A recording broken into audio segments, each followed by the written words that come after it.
আমরা হাজির হতে পারিনি। আজকে যে মহান রব্বুল আলামিন বাংলাদেশের ফেসিবাদ থেকে এই দেশকে মুক্ত করে আল্লাহর কোরআনের চর্চা, রাসূলের আদর্শের চর্চা আমাদেরকে ঘরে ঘরে করতে হয়েছে, লুকিয়ে লুকিয়ে করতে হয়েছে, গোপনে গোপনে করতে হয়েছে। অথচ এটি দুনিয়ার দ্বিতীয় বৃহত্তম মুসলিম জনপদ। আজকে আমরা হৃদয়ের সকল আবেগ দিয়ে, হৃদয়ের সকল শ্রদ্ধা দিয়ে যে মহান এই পরিবেশ আবার বাংলাদেশের জন্য তৈরি করে দিলেন, আমরা সকলেই উচ্চ কণ্ঠে তার শুকরিয়া আদায় করি, আলহামদুলিল্লাহ। সম্মানিত ভাইরা, আপনারা আমাদের সম্মানিত ইসলামিক চিন্তাবিদ, যুক্তিবিদ ডক্টর মাওলানা নিজামুদ্দিন সাহেবের একটু পরেই কথা শুনবেন। আমি আপনাদের সামনে অত্যন্ত কম সময়ের মাঝেই আমার আলোচনা শেষ করব ইনশাআল্লাহ। আমাদের প্রিয় জন্মভূমি বাংলাদেশ, এটি ইসলামের জন্য অত্যন্ত উর্বর। এই উর্বরতাকে বিনষ্ট করে দেওয়ার জন্য বিগত 15.5 থেকে 16 বছর একটানা ষড়যন্ত্র করা হয়েছে। বাংলাদেশের কারাগারগুলোতে এদেশের হক্কানি উলামায়ে কেরামরা বছরের পর বছর কারান্তরীণ ছিলেন। আপনারা জানেন, এদেশের হক্কানি উলামায়ে কেরাম যারা আল্লাহর দ্বীনের কথা বলতেন, ইসলামের কথা বলতেন, রাসূলুল্লাহর আদর্শের কথা বলতেন, তাদেরকে উমরের রশি দিয়ে বাঁধা হয়েছে। উমরের রশি দিয়ে বাঁধে ইসলাম বিদ্বেষী সেই শক্তির আর্য ব্রিটেনি এই সকল ওয়ারাসাতুল আম্বিয়া তাদেরকে বলা হয়, যাদের থেকে মানুষ কোরআন শিখে, ইসলাম শিখে, মাসলা মাসাইল শিখে, জান্নাতের পথ যারা দেখায়। এই সকল হক্কানি উলামায়ে কেরামদের অনেককেই শুধু উমরের রশি দিয়েছে তা নয়, এক পায়ে নয় 2 পায়ে ডান্ডা বেরিয়ে দেওয়া হয়েছে। একসাথে কোমরে রশি এবং 2 পায়ে ডান্ডা বেরিয়ে বুলেট প্রুফ জ্যাকেট এবং বুলেট প্রুফ হেলমেট পরিয়ে পৃথিবীর সবথেকে বড় সন্ত্রাসী বানানো হয়েছিল। সংগ্রামী ভাইরা, প্রিয় ভাইরা, এই দৃশ্যগুলো শুধু কি আমরা দেখেছি নাকি আপনারাও দেখেছেন? সকলেই দেখেছেন। বাংলাদেশকে সেরকম একটি অন্ধকার যুগে নিয়ে যাওয়া হয়েছিল। আপনারা আরো জানেন, আমাদের এই প্রিয় জন্মভূমি বাংলাদেশ থেকে ইসলামকে সংকুচিত করে ফেলা হয়েছিল। আমরা প্রকাশ্যে ইসলামের কথা বলতে পারিনি। এক এক করে কোরআনের তাফসীর যে সকল মাহফিলগুলোতে করা হয়েছিল, সেখানে আওয়ামী লীগের নেতারা সরাসরি উপস্থিত হয়ে পুলিশ দিয়ে এইভাবে মাইকে কেড়ে নেওয়া হয়েছে। শুধু মাইক কেড়ে নেওয়া হয়নি, সেখানে মাহফিল বন্ধ করে দিয়ে তাদেরকে সেখান থেকে বিতাড়িত করে দেওয়া হয়েছিল। ফেরেড ময়দানে ঐতিহাসিক তাফসীরুল কোরআন মাহফিল আপনারা কি চান? কিন্তু আজকে দীর্ঘ সময় পর্যন্ত ফেরেড ময়দানে ঐতিহাসিক তাফসীরুল কোরআন মাহফিল বন্ধ রয়েছে। আল্লামা দেলোয়ার হোসেন সাইদি এই মাহফিলে 5 দিন ব্যাপী সরাসরি আল্লাহর কোরআন থেকে তাফসীর করতেন।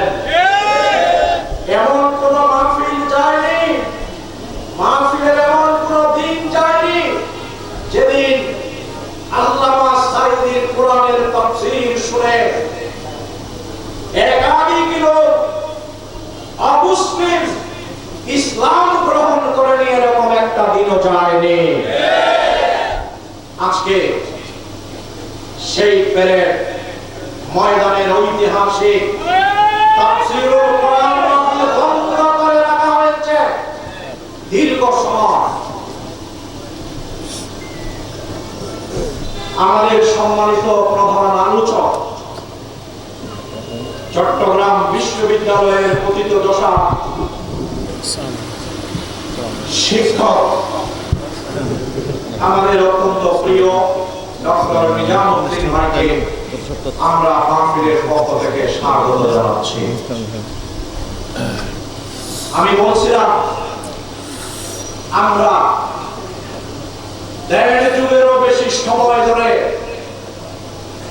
চট্টগ্রামের ঐতিহাসিক প্যারেড ময়দানের তাফসীর শ্রবণ করা থেকে বঞ্চিত হয়েছি। এইভাবে আল্লাহর দ্বীনের জন্য তারা দায়ী হিসেবে ভূমিকা পালন করতেন। এদেশের বড় বড় উলামায়ে কেরামদেরকে, ইসলামী আন্দোলনের নেতৃবৃন্দকে তারা ফাঁসির কাস্টে ঝুলিয়ে হত্যা করেছে। হত্যা করেছে শুধু বাংলাদেশের নয়, বিশ্বখ্যাত আলেম দ্বীন যিনি দাখিল থেকে কামিল পর্যন্ত কোথাও সেকেন্ড ক্লাস পায়নি, কখনো ফার্স্ট ক্লাস ফার্স্ট হয়েছেন, ফার্স্ট ক্লাস সেকেন্ড হয়েছেন। বাংলাদেশ জামাত ইসলামের শুধুমাত্র আমিরের দায়িত্ব পালন করার কারণে এই উচ্চ মানের আলেমে দ্বীনকে ইসলামী আন্দোলনের নেতা মাওলানা মতিউর রহমান নিজামীকে ফাঁসির কাস্টে ঝুলিয়ে তারা হত্যা করেছে। শুধু তাই নয়, এদেশের মুক্তিকামী মানুষের প্রিয় অনেক নেতাদেরকে তারা ফাঁসির কাস্টে ঝুলিয়ে হত্যা করেছে। আল্লামা দেলোয়ার হোসেন সাঈদী তার জিন্দেগীর 35টি বছর সরাসরি কোরআনের ময়দানে কেটেছে। তিনি নিজ মুখে অনেক জায়গায় কথা বলেছেন।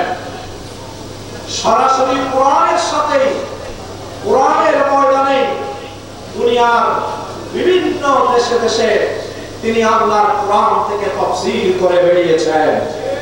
ইসলামের সৌন্দর্য, ইসলামের আলো গোটা দুনিয়া ব্যাপী তিনি ছড়িয়েছেন। এই ধরনের একজন আলেম দ্বীন, মুফাসসিরে কোরআন, আন্তর্জাতিক ইসলামিক পার্সোনালিটি, তিনিও এই সরকারের রোষানল থেকে রক্ষা পায়নি।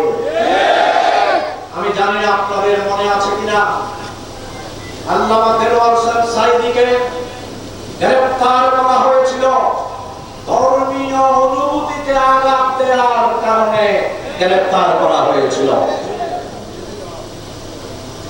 যার জীবন ধর্মকে বিকশিত করার জন্য,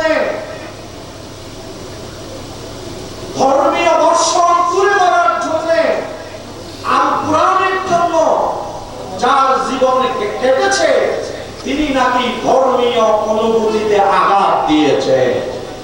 এই কারণে তাকে গ্রেফতার করে পরবর্তীতে তথাকথিত সেই মানবতার বিরুদ্ধে অপরাধের মামলায় তাকে আসামি করা হয়েছিল। আমি গত কয়েকদিন আগেও পিরোজপুরে সফরে গিয়েছিলাম। সেখানে দেখলাম তিনি তার কবরের পাশে ওসিয়ত করে গিয়েছিলেন, আমার এই কবরকে যাতে শিরকের আড্ডাখানা বানানো না হয়, এখানে যাতে কেউ সেজদা না করে, আমাকে যাতে এখানে কেউ অতিরিক্ত সম্মান করতে গিয়ে এটিতে শিরকের চর্চা যাতে এখানে না হয়, স্পষ্ট ভাবে তার সন্তানেরা আমাদের দায়িত্বশীলের সাইনবোর্ড টাকিয়ে দিয়েছে। তার সারা জীবন ভূমিকা ছিল শিরকের বিরুদ্ধে, ঠিক কিনা বলে? তার সারা জীবন ভূমিকা ছিল ধর্ম নিরপেক্ষতার বিরুদ্ধে, কুফরির বিরুদ্ধে তার সারা জীবন ভূমিকা ছিল। আমরা দেখলাম সেখানে অনেক দূর থেকে শত শত মানুষ প্রতিদিন ভিজিটর হিসেবে সেখানে আসতেন এবং তার জন্য পাশের মসজিদে এখনো কান্নার রোল পড়ে যায়, কান্না করে করে তার জন্য দোয়া করছেন। এই মানুষটিকে আজীবন কারাদণ্ড দেওয়া হয়েছিল। তার মৃত্যুকে কোনো স্বাভাবিক মৃত্যু হিসাবে দুনিয়া গ্রহণ করতে পারেনি। অবশ্য মৃত্যু আল্লাহর হুকুমে হয়। তার বিরুদ্ধে কি অপরাধ ছিল, কি অভিযোগ ছিল আপনারা জানেন? তার বিরুদ্ধে প্রধান যেই মিথ্যা অভিযোগ দাঁড় করানো হয়েছিল, সেখানে একটি অভিযোগ ছিল তিনি স্বাধীনতা যুদ্ধের সময় নাকি ফিরোজপুরের সুন্দরী সুন্দরী যুবতী নারীদেরকে নাকি তিনি ধর্ষণ করেছিলেন। এই সরকারের উপর সময়ের ব্যবধানে আল্লাহর গজব নেমে এসেছে। কোরআনের এই পাখি মুসলিম উম্মাহর জন্য যেই নসিহত পেশ করে গিয়েছেন, বক্তব্য পেশ করে গিয়েছেন, এই বক্তব্য যুগের সময়ের ধারাবাহিকতায় মিলে যাচ্ছে কিনা? মিলে যাচ্ছে।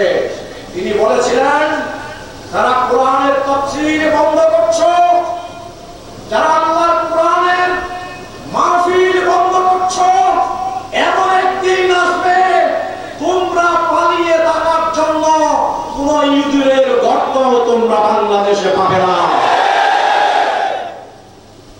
আজকে যারা কোরআনকে বিতাড়িত করতে চেয়েছিল, রাসূলের আদর্শকে এই বাংলাদেশ থেকে মুছে দিতে চেয়েছিল, রব্বুল আলামিন মেহেরবানি করে আমাদের সন্তানদের জীবন দান, রক্তদান, ত্যাগ এবং কুরবানি এই ছাত্র বন্ধুদের নেতৃত্বে গোটা দেশ ঐক্যবদ্ধ হয়ে আজকে ইসলামের সেই সকল দুশমনদেরকে এদেশের জনগণ বাংলাদেশে ছাড়তে বাধ্য করেছে।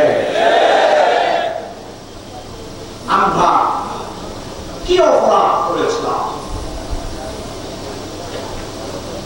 আমাদের বিরুদ্ধে কোনো চাঁদাবাজির অপরাধ অভিযোগ ছিল না, আমাদের বিরুদ্ধে তো কোনো খুনের অভিযোগ ছিল না। আমাদের বিরুদ্ধে অভিযোগ ছিল কি, আমাদের বাড়িতে গেলে সেখানে কোরআন হাদিস পাওয়া গিয়েছে, সেখানে ইসলামী বই পাওয়া গিয়েছে। আমাদের অপরাধ কি? আমরা জামাত ইসলামী এবং ইসলামী ছাত্র শিবির করতাম।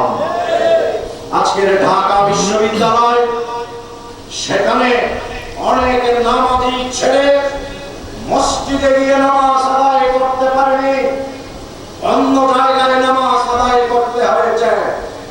আজকে সেখানে ইসলামী ছাত্র শিবির অত্যন্ত গোপনে সেখানে কাজ করত। আজকে যখন ভালো ছেলে কোনটা, ভালো ছেলে কোনটা, এইভাবে ভালো ছেলেগুলো যখন পূজা হচ্ছে, এইগুলো বুঝতে গিয়ে দেখা যাচ্ছে সকল ভালো ছেলেগুলো ইসলামী ছাত্র শিবিরের নেতা এবং কর্মী। আমাদের অপরাধ, আমরা বলতাম আমি ইবুদুল্লাহ ওয়াতাকামের তাগুত, তোমরা আল্লাহর গোলামীকে গ্রহণ করো এবং তাগুতকে বর্জন করো। আমাদের অপরাধ, আমরা বলতাম জাতির মুক্তির জন্য দিশেহারা, পথহারা মানুষের মুক্তির জন্য মুজিবীয় আদর্শ নয়, মার্ক্সীয় আদর্শ নয়, মানুষের রচিত আদর্শ নয়, মানুষের মুক্তির জন্য নবী মুহাম্মদুর রাসূল সাল্লাল্লাহু আলাইহি ওয়াসাল্লামের আদর্শই প্রয়োজন। কেননা আমার প্রিয় নবীর চারিত্রিক সার্টিফিকেট, রাজনীতিবিদের সার্টিফিকেট, সামরিক বিশেষজ্ঞের সার্টিফিকেট, আদর্শ স্বামীর সার্টিফিকেট, আদর্শ ব্যবসায়ীর সার্টিফিকেট স্বয়ং কে দিয়েছেন? মহান রব্বুল আলামিন দিয়েছেন। বলেছেন, লাকাদ কানা লাকুম ফি রাসূলিল্লাহি উসওয়াতুন হাসানা। তোমাদের জন্য আল্লাহর রাসূলের জীবনের ভিতরেই রয়েছে সর্বোত্তম আদর্শ। এই কথা বলাটি ছিল আমাদের অপরাধ। সংগ্রামী ভাই সব, আমি আলোচনা দীর্ঘ করতে চাই না। আমাদের প্রিয় নবী তিনি একটি সার্বজনীন মতাদর্শের প্রবক্তা ছিলেন। ইউরোপীয় পণ্ডিতগণ আল্লাহর রাসূলের শ্রেষ্ঠত্ব স্বীকার করেছেন নাকি করেন নাই?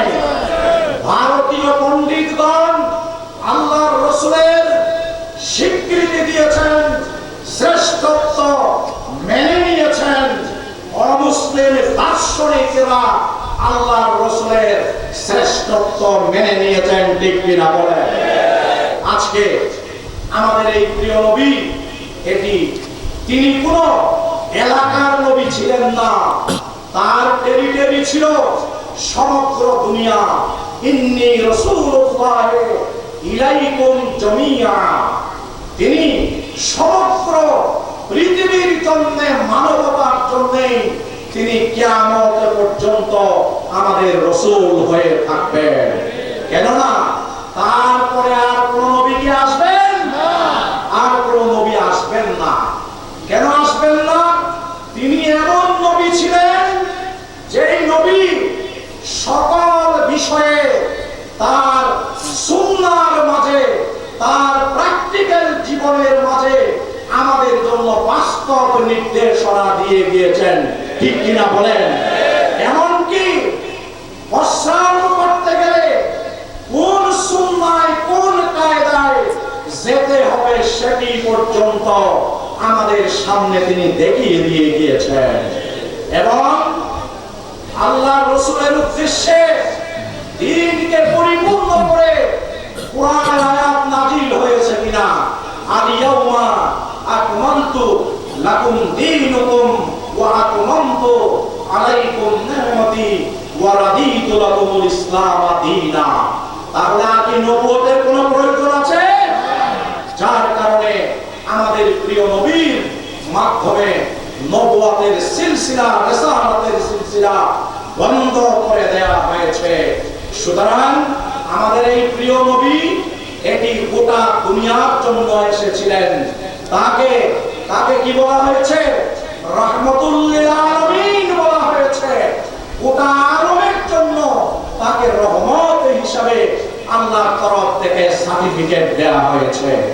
সুতরাং আজকের জনজাবিক্ষুব্ধ পৃথিবী, আজকের এই প্রিয় বাংলাদেশ, আমরা যে নতুন বাংলাদেশের কথা বলছি, ন্যায় এবং শান্তির বাংলাদেশের কথা বলছি, এই ন্যায় এবং শান্তির বাংলাদেশ গড়ে তুলতে হলে এইভাবে নবীর আদর্শের চর্চা, কোরআনের চর্চা, ইসলামের চর্চা বাংলাদেশের টেকনাফ থেকে তেতুলিয়া পর্যন্ত আমাদেরকে বাড়াতে হবে।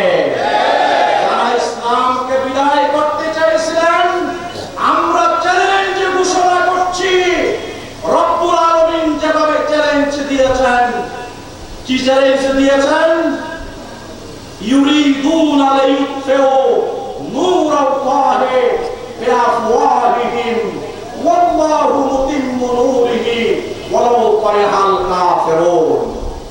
যে ইসলামের বিরুদ্ধে যত ষড়যন্ত্র, যত কিছুই হোক না কেন, আল্লাহ তাআলা তার নূরকে প্রজ্বলিত রাখবেনই। আজকে এই বলে কথা শেষ করতে চাই, তোমরা যারা ইসলামের নূরকে নির্বাপিত করার জন্য 15.5 বছর নিপীড়ন, নির্যাতন, খুন, গুম করেছ, তোমরা যদি এই দেশে আবার রাজনীতি করতে চাও, তোমাদের চরিত্র বদলাতে হবে। কোরআনের বিরুদ্ধে কোন টু শব্দ করতে পারবে না। ইসলামের বিরুদ্ধে কোন বিশুদ্ধার করতে পারবে না। তাহলে এদেশের মানুষ তোমাদেরকে গ্রহণ করে কিনা আমরা দেখতে পারবো। এই জনপদে, শহীদের জনপদে কোরআনের বিরুদ্ধে কথা বলবা, রাসূলের আদর্শের বিরুদ্ধে কথা বলবা, উলামায়ে কেরামদেরকে কারাগারে নিয়ে ভর্তি করে রাখবা, তাই দেশের মানুষ 2 ঘন্টার জন্য, 1.5 যুগের জন্য মেনে নিতে পারে, কিন্তু চিরজীবন কখনো মেনে নিবে না। আজকের এই মাহফিল তার উজ্জ্বল দৃষ্টান্ত। তাই আসুন আল্লাহর দ্বীনের বিরুদ্ধে, রাসূলের আদর্শ এবং সুন্নাহর বিরুদ্ধে, দেশ এবং জাতির বিরুদ্ধে সামনের দিনগুলোতে যত ষড়যন্ত্র হবে, আমাদের আমার সন্তানেরা, আমাদের নেতৃবৃন্দ, মুসলিম উম্মাহর প্রতিনিধিরা যেভাবে জীবন দিয়ে, রক্ত দিয়ে, শহীদ হয়ে মোকাবেলা করেছে, আমরাও সকল ষড়যন্ত্র মোকাবেলা করে বাংলাদেশকে আল কোরআনের বাংলাদেশে পরিণত করব ইনশাআল্লাহ। এই বীর চট্টলা এবং এই রিয়াজউদ্দিন বাজার এখান থেকে বারবার নারায়ে তাকবীরের স্লোগান উচ্চারিত হয়েছে।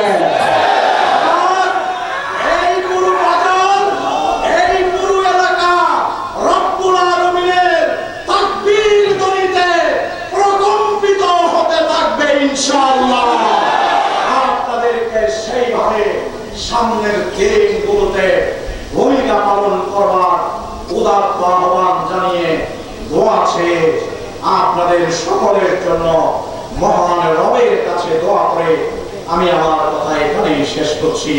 ওয়া আলহামদুলিল্লাহ, ওয়াসসালামু আলাইকুম ওয়া রাহমাতুল্লাহি ওয়া বারাকাতুহু।